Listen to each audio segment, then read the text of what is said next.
A Mandarin Commandant Alistair Soyode joins us from Abuja studios now to share his thought on the abduction of hundreds of schoolboys in Katsina State. Thank you very much for joining us on TVC News at 7. It's 4 days since the abduction, and we still do not know the whereabouts of about 300 of those schoolboys. What is the reaction? Well, thank you very much for having me. Without any doubt, it's a sad situation in the history of Nigeria, especially in the year that Nigeria is celebrating her 60th independence. But apart from that as well, when we are yet to find the girls, now for this number of hundreds of young school kids to be captured, it's really terrible, it's sad, and this is the time really that the government must increase, expand on security issues all across the country, most especially in the northern part of the country as well. In this case, we're talking about Kankara, which is in Katsina State. Well, earlier today, Governor of Katsina State, Bello Masari, met with the president, and he mentioned that he confirmed actually that the abductors are in talks with his government, and discussions are on pertaining to safety and return of the students. Is this some kind of arrangement? Because one would have expected that every effort be made to rescue the boys. But if there's a kind of discussion, are we looking at payment of ransom in this scenario?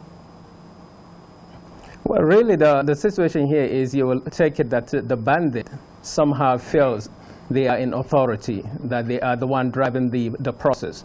They are the one leading in the discussion, and they have the authority to work in any other part of the country, especially in the northern part, to capture, kidnap, and take away, abduct school children based on their own choice rather than based on what Nigerians don't want. So at the end of the day, they're talking about other discussion with the Nigerian government. This could be because this has happened before when they have committed crime against our people, against the Nigerian citizens, and the government seems to have given them an opportunity to discuss. And really, this is the opportunity as well for the Nigerian government, the Katsina government, knowing fully well that they're putting resources together, trying to make sure that the children, the students are not harmed. But this is not the time really for us to take it longer than normal, as you rightly mentioned. This is the 4th day that this young school children have been taken away from their school, from their parents, and from the vicinity of normal security that has been provided. So I think we need to be hard, the Nigerian government needs to be hard, and we pray, definitely without any doubt, the safety of all the students, even though we're talking about the numbers that have been taken away from the school.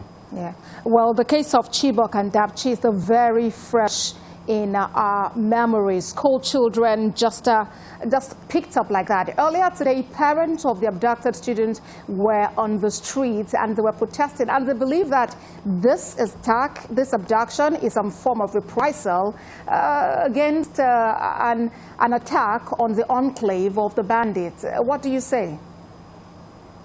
Well, you see, the story has been there already before, that the bandit attacked one of the villages around Kankara, where they killed some people. And of course, the local people in that area around Kankara. Kankara is just about maybe 100 kilometers away from Katsina, the main town. And they went as well to the hideout of all these criminals and gave them what they believe is the justice that they need to be given.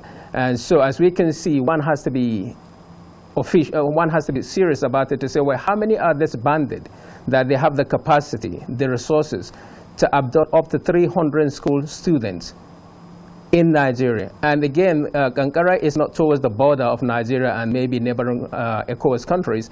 Kankara is coming towards into Nigeria, into Nigeria, Funtua, Zaria, and Kaduna, and these other places.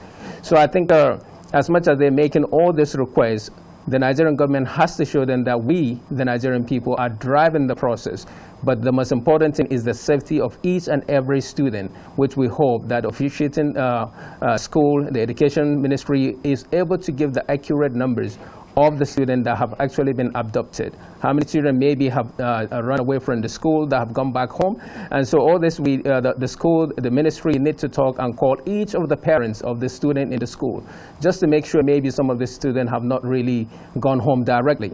But at the end of the day, the Nigerian government, the Nigerian security system has to take this thing full force without any reservation, just for the sake of giving warning to all the people and all the criminal activities that is going on in the northern part of the country and by and large across the Nigeria as a nation.